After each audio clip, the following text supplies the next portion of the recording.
Hi hello నమస్తే welcome to మనం TV. Chittoor జిల్లాలో ఏకంగా 238 మంది కానిస్టేబుల్ని ట్రాన్స్ఫర్ చేయడం జరిగింది. అసలు ఎందుకు ఇంత సడన్ గా ఇంతమందిని ట్రాన్స్ఫర్ చేశారు, అసలు దీని వెనుక ఉన్న ఆంతర్యం ఏంటి అనేది తెలుసుకోవడానికి ప్రయత్నం చేద్దాం. ఇప్పుడు మనతో ఉన్నారు సీనియర్ జర్నలిస్ట్ కట్టా కార్తిక్ గారు. నమస్తే సార్. నమస్తే రమ్య. సార్, చిత్తూరు జిల్లాలో 238 మంది కానిస్టేబుల్ని ట్రాన్స్ఫర్ చేశారు. అంటే ఈ ట్రాన్స్ఫర్స్ అనేవి ఇప్పుడు కానిస్టేబుల్స్తోనే ఆగుతాయా, లేకపోతే ఇంకా వేరే డిపార్ట్మెంట్స్కి కూడా వెళ్ళే అవకాశం ఉందా? యాక్చువల్గా మొత్తం 278 మంది పైగా ట్రాన్స్ఫర్స్ అంటే షెప్లింగ్స్ జరిగాయని. నువ్వు అందులో 238 కానిస్టేబుల్స్ ఉన్నారు, మిగతా వాళ్ళంతా ఏఎస్ఐ హెడ్ కానిస్టేబుల్స్ ఆ లెవెల్లో ఉన్నారు. ఓకే, వాళ్ళకి కూడా కొంత అటు ఇటు షెప్లింగ్స్ జరిగాయి. అయితే దీనికి కారణం ఏంటంటే ఈ మధ్యకాలంలో పొంగనూరులో ఒక మర్డర్ జరిగింది. టీడీపీ కార్యకర్త రామకృష్ణ అనేటువంటి వ్యక్తి మీద వైసీపీ లీడర్లు పెద్ద ఎత్తున వేట కొడవలతో అత్యంత దారుణంగా నరికి చంపారు. అది రాష్ట్ర వ్యాప్తంగా చర్చకు వచ్చింది. కూటమి అధికారంలోకి వచ్చిన తర్వాత కూడా పెద్దిరెడ్డి రామచంద్రారెడ్డి ఎలా అరాచకాలు చేపిస్తున్నాడు, ఎలా వాళ్ళకి కాలం చెల్లుతుంది. ఇక్కడేమో వల్లభని వంశీ ఒక దళిత యువకుడిని కిడ్నాప్ చేస్తాడు, అతను ఎమ్మెల్యే కాదు, వాళ్ళ ప్రభుత్వ అధికారం లేదు. అక్కడేమో పెద్దిరెడ్డి టీడీపీ కార్యకర్తను ఏకంగా చంపించగలుగుతాడు. ఇది ఎలా సాధ్యమవుతుంది? ఇంకా ప్రభుత్వం వాళ్ళకి ఎందుకు ఉదాసీనంగా ఉంది, వాళ్ళ పట్ల పోలీసింగ్ ఏం చేస్తుంది అనేటువంటి చర్చ వచ్చింది. అందులోనూ ఆ రామకృష్ణ అంతకుముందు మాట్లాడిన వీడియో ఒకటి బాగా వైరల్ అయింది.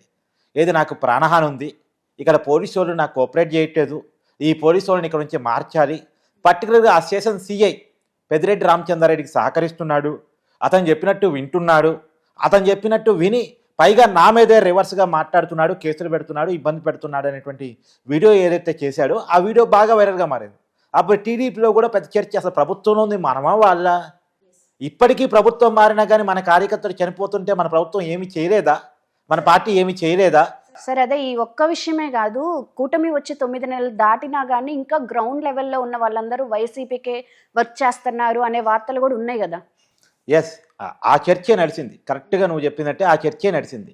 ఇంకా గ్రౌండ్లో వాళ్ళ మనుషులే ఉన్నారు, అంటే వైసీపీ పాలనే ఉంది ఇంకా అనేది టీడీపీ కార్యకర్తలు ఆగ్రహానికి కారణమైన విషయం. ఎందుకంటే ఒకటి, ఇక్కడ మర్డరు, బోరుగడ్డ అనిల్ కుమార్ విషయంలో బిర్యానీ తినిపించడం, స్టేషన్లో పరుపులు పరచడం, ఇవన్నీ అన్ని రకాల చర్చలు కలగలిపిన చర్చ నడిచింది.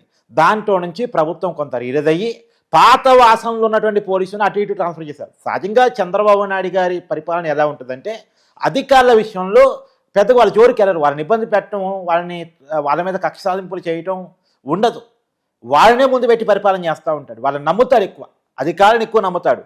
ఇప్పుడు టీడీపీ నాయకుల కోపం కూడా అదే, అధికారులను చంద్రబాబు నాయుడు గారు ఎక్కువ నమ్ముతున్నారు, మమ్మల్ని తక్కువ నమ్ముతున్నారు అని చెప్పేసి. అధికారం తీసుకొచ్చింది మేమైతే అధికారులను ముందు పెట్టి పరిపాలన నడిపిస్తున్నారంటే పరిపాలన ఎప్పుడూ అధికారులను ముందు పెట్టి నడిచింది. ఓకే, పరిపాలన ఎప్పుడూ అధికారుల ద్వారానే నడిచింది. వాళ్ళని కాకపోతే ఏంటంటే వాళ్ళకి ఎక్కువ ఇంపార్టెన్స్ ఇవ్వడం కొద్ది క్యాడర్లో వైరస్యం ఉంటుంది. ప్రత్యేకించి పోలీసులు గవర్నమెంట్ ఉద్యోగులు వాళ్ళ ప్రభుత్వం మారిన తర్వాత కొత్త ప్రభుత్వానికి అనుకూలంగా, కొత్త నాయకత్వానికి అనుకూలంగా చేయాలి, చట్ట ప్రకారం నడుచుకుంటూ పోవాలి. ఏ రాజకీయ పార్టీకి తొత్తులుగా ఉండాల్సిన అవసరం లేదు.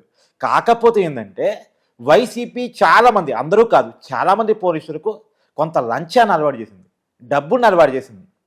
వాళ్ళ పార్టీ నుంచి డైరెక్ట్గా కొంతమంది అకౌంట్లో డబ్బులు పడుతూ ఉంటాయి. ఇప్పుడు ఓ గవర్నమెంట్ కానిస్టేబుల్కి ఎంత జీతం? చాలా లిమిటెడ్ జీతం ఉంటుంది. అదే ఒక్కసారి ఒక పెద్ద అమౌంట్ ఆఫర్ చేశారనుకో, వాళ్ళు లొంగిపోతారు కదా. వాళ్ళు జీవితాంతం జాబ్ చేసి సంపాదించే సొమ్ము ఒక్కసారిగా ఆఫర్ చేశారనుకో, ఏముంది లొంగిపోవడానికి ఏముంది? మన పుష్ప సినిమాల జొల్ల అల్లు అర్జున్ మీద కేసులు పెడతారు, అల్లు అర్జున్ స్టేషన్ పోతాడు, ఓ బిగ్ అమౌంట్ అందరికీ సూట్ కేసులు పంచుతాడు, ఆ స్కూటీ కేసులు తీసుకొని ఉద్యోగానికి కూడా రాజీనామా చేసి స్టేషన్ ఖాళీ చేసి వెళ్ళిపోతారు. అయితే ఇప్పుడు మీరు అనేదాన్ని బట్టి చూస్తుంటే 238 మంది కానిస్టేబుల్స్ ఒక రామకృష్ణ మర్డర్ కేసులో ఇన్వాల్వ్ అయ్యారని చెప్పి ట్రాన్స్ఫర్ జరిగాయా? కాదు, అంతమంది ఇన్వాల్వ్ అయ్యారని దాని కాదు. ఇదంతా నేను చెప్పానంటే ఈ చర్చకు వచ్చిన తర్వాత ఏం జరిగిందంటే ఆ టీడీపీ మాజీ మంత్రి, చిన్న విత్తం కదా, మాజీ మంత్రి ఒక కామెంట్ చేశాడు. ప్రభుత్వం మారిన తర్వాత పాత పోలీసు ఆఫీసర్లంతా కూడా అప్పుడున్నటువంటి ఎమ్మెల్యేలకి బాగా క్లోజు. ఇప్పుడు పొంగనూరులో పెద్దిరెడ్డి రామచంద్రారెడ్డి గారు నియమించుకున్న వాళ్ళే ఉన్నారు. ఇక్కడ ఏసీఐ కానిస్టేబుల్ కావాలి. దుర్మార్గం ఏంటంటే అక్కడ పలానా స్టేషన్లో ఎస్ఐ ఎవరు ఉండాలి, పలానా స్టేషన్లో సీఏ ఎవరు ఉండాలి, పలానా స్టేషన్లో కానిస్టేబుల్ ఎవరు ఉండాలి అనేది అక్కడ లోకల్ ఎమ్మెల్యే డిసైడ్ చేస్తాడు వైసీపీ అయ్యాళ్ళు. అప్పుడు పెద్దిరెడ్డి రామచంద్రారెడ్డి గారు అనుకున్న వాళ్ళే పొంగనూరు పోలీస్ స్టేషన్లో ఉన్నారు. ఇప్పటికీ వాళ్ళే పనిచేస్తున్నారు. అక్కడ సీఐకి రాయల్టీ ఉంది. నన్ను ఇక్కడ ఈ పోలీస్ స్టేషన్లో సీఐగా పెట్టింది పెద్దిరెడ్డి రామచంద్రారెడ్డి గారి ఒక రాయల్టీ ఉంది. అందుకని వీళ్ళని ఒక చోట నుంచి ఇంకో చోటకి చేస్తే, షెప్లింగ్ చేస్తే ఈ బాధ నుంచి విముక్తి కలిగిద్ది. ఇప్పుడు పెద్దిరెడ్డి రామచంద్రారెడ్డి ఆ పోలీస్ స్టేషన్కి వచ్చాడనుకో, గతంలో అతని కింద పనిచేసి ఉన్నాడు, అతనితో కలిసి పనిచేసి ఉన్నాడు, అతనితో కొలాబరేట్ అయి పనిచేసినాడు. ఒకసారిగా పెద్దిరెడ్డి రామచంద్రారెడ్డికి వ్యతిరేకంగా మాట్లాడాడు కదా. కాబట్టి అతను తీసిపోయి వేరే నియోజకవర్గం వేసి వేరే నియోజకవర్గంలో ఉన్నటువంటి సీఎం తీసుకొచ్చి ఇక్కడ వేస్తే అతను కొంత చట్ట ప్రకారం పోయే అవకాశం ఉంటుంది అనేటువంటి ఒక పాయింట్ లేవనెత్తారు. ఈ పాయింట్ చర్చ జరగటం ఫలితంగా ఈ మొత్తం జిల్లాలో ఒక పొంగునూరు మాత్రమే కాదు, జరిగింది ఇన్సిడెంట్ ఒక పొంగునూరులో.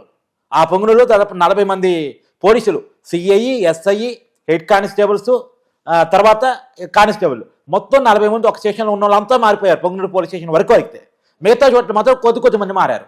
మొత్తంగా జిల్లా వ్యాప్తంగా చూసినప్పుడు 238 కానిస్టేబుల్, మిగతా వాళ్ళు ఎస్ఐలు, హెడ్ కానిస్టేబుల్, వాళ్ళంతా ఎస్ఐలు దాకా పోలేదు అనుకుంటా, హెడ్ కానిస్టేబుల్ వాళ్ళ వరకు మారారు. ఒక్క పొంగునూరులో మాత్రం సిఐ ఏమో సస్పెండ్ అయ్యాడు, ఎస్ఐ ఏమో మారిపోయాడు, మొత్తం స్టేషన్ కొత్త పోలీసులు నిండిపోయింది. ఓకే, ఈవెన్ దో రైటర్తో సహా. ఎందుకు? ఈ పర్టికులర్ కేసు విషయంలో న్యాయం జరగలేదు. రామకృష్ణ ప్రాణహాని ఉందని మొత్తుకున్నా, పోలీసులకు ఫిర్యాదు చేసినా, గతంలో దాడులు జరిగినా జరగలేదు. రెండోది, పెద్దిరెడ్డి రామచంద్రారెడ్డి అరాచకాల గురించి కొత్తగా చెప్పుకునేది ఏం లేదు. మా ఊరు అరాచకాలు కాదు. ఇప్పుడు నేను కొన్ని 2-3 ఉదాహరణ చెప్తా. శ్రీకాకుళం జిల్లా నుంచి అక్కడున్న టీడీపీ కార్యకర్తలు రాష్ట్ర వ్యాప్తంగా సైకిల్ యాత్ర చేశారు. ఆ సైకిల్ యాత్ర పొంగునూరుకు పోయింది. రాష్ట్ర వ్యాప్తంగా సైకిల్ తొక్కొని తిరిగారు. అంటే టీడీపీ గురించి సైకిల్ కదా, అందుకని సైకిల్ యాత్ర చేశారు వాళ్ళేదో. అయితే వాళ్ళు అక్కడికి వెళ్ళిన తర్వాత, పొంగునూరుకి వెళ్ళిన తర్వాత, ఇది పెద్దిరెడ్డి రామచంద్రారెడ్డి ఇలాకా ఇది, ఇక్కడ మీరు టీడీపీ కండువాలు వేసుకొని పచ్చ చొక్కాలు వేసుకొని సైకిల్ తొక్కుంటూ వస్తారా, మీరు ఆ చొక్కాలు తీయండి, ఆ కండువాలు తీయండి అని బట్టలు ఇప్పించారు, చొక్కాలు ఇప్పించారు. కాబట్టి అంటే అదేమన్నా పాకిస్తానా? అది భారతదేశమే కదా, భారతదేశమే కదా. ప్రచారం చేసుకుని నాకు ఎవరికైనా ఉంటుంది కదా. అభిమానంతో సైకిల్ రాష్ట్ర వ్యాప్తం దొక్కినప్పుడు పొంగునూరు ఏమన్నా దొక్కొద్దా? పులివెందులు కూడా పోయి ఇచ్చారు వాళ్ళకని పొంగునూరులో బట్టలు ఇప్పించారు. కాబట్టి అలాంటి సంఘటనలు గతంలో వైసీపీ అధికారంలో ఉన్నప్పుడు పెద్దిరెడ్డి రామచంద్రారెడ్డి రకాలు జరిగినాయి. తర్వాత అక్కడ ఇండిపెండెంట్ క్యాండిడేట్గా పోటీ చేసిన బీసీ నాయకుడు రామచంద్ర యాదవ్ మీద పెద్ద ఎత్తున అటాకింగ్ జరిగింది, చంపే ప్రయత్నం జరిగింది, అతి ఇంటి మీద దాడి జరిగింది. సో ఇవన్నీ గతంలో జరిగినటువంటి పెద్దిరెడ్డి రామచంద్రారెడ్డి ఎలాంటి రౌడీయిజాన్ని ప్రోత్సహించాడు అంటానికి ఉదాహరణ. అక్కడ రామచంద్ర యాదవ్ అడిగి చెప్తాడు, ఇండిపెండెంట్గా పోటీ చేస్తే చంపేస్తాం, ఆయన మాకు వ్యతిరేకంగా మాట్లాడితే నరికేస్తాం అని చెప్పేసి విషయాలు గతంలో అనేకం ఉదాహరణలు ఉన్నాయి. ఇప్పుడు ఈ రామకృష్ణని చంపడానికి కారణం ఏంటంటే, ఈ పెద్దిరెడ్డి రామచంద్రారెడ్డి సామాన్యులను భయపెట్టి, పేదలను భయపెట్టి, మధ్యతరగతి వాళ్ళని భయపెట్టి దౌర్జన్యంగా భూములు లాక్కోవటం, ఆ విషయాలు బయటికి తీసుకొస్తున్నానికి కారణం చేత ఈ రామకృష్ణ మర్డర్ జరిగింది. మరి ఈ రామకృష్ణ మర్డర్ జరుగుతూ ఉంటే, బెదిరింపులు జరుగుతూ ఉంటే ఎందుకు పోలీసింగ్ ఏం చేసింది? ప్రభుత్వం కూటమిది అయినప్పుడు కూడా, ముఖ్యమంత్రిగా చంద్రబాబు నాయుడు ఉండి కూడా, సగటు టీడీపీ కార్యకర్తకి, వైసీపీ నాయకుల భూ కబ్జాలను బయట తీసుకొస్తున్నటువంటి వ్యక్తికి రక్షణ లేకపోతే ఎలా? రేపొద్దున ఎవరు అందరూ భయపడి కూర్చుంటారు ఇంట్లో, ఎవడు బయటకు వస్తాడు, ఎవరు వ్యతిరేకంగా మాట్లాడతాడు? ఆ చర్చలోంచి ఇదంతా జరిగింది. Okay, thank you Karthik. Thank you.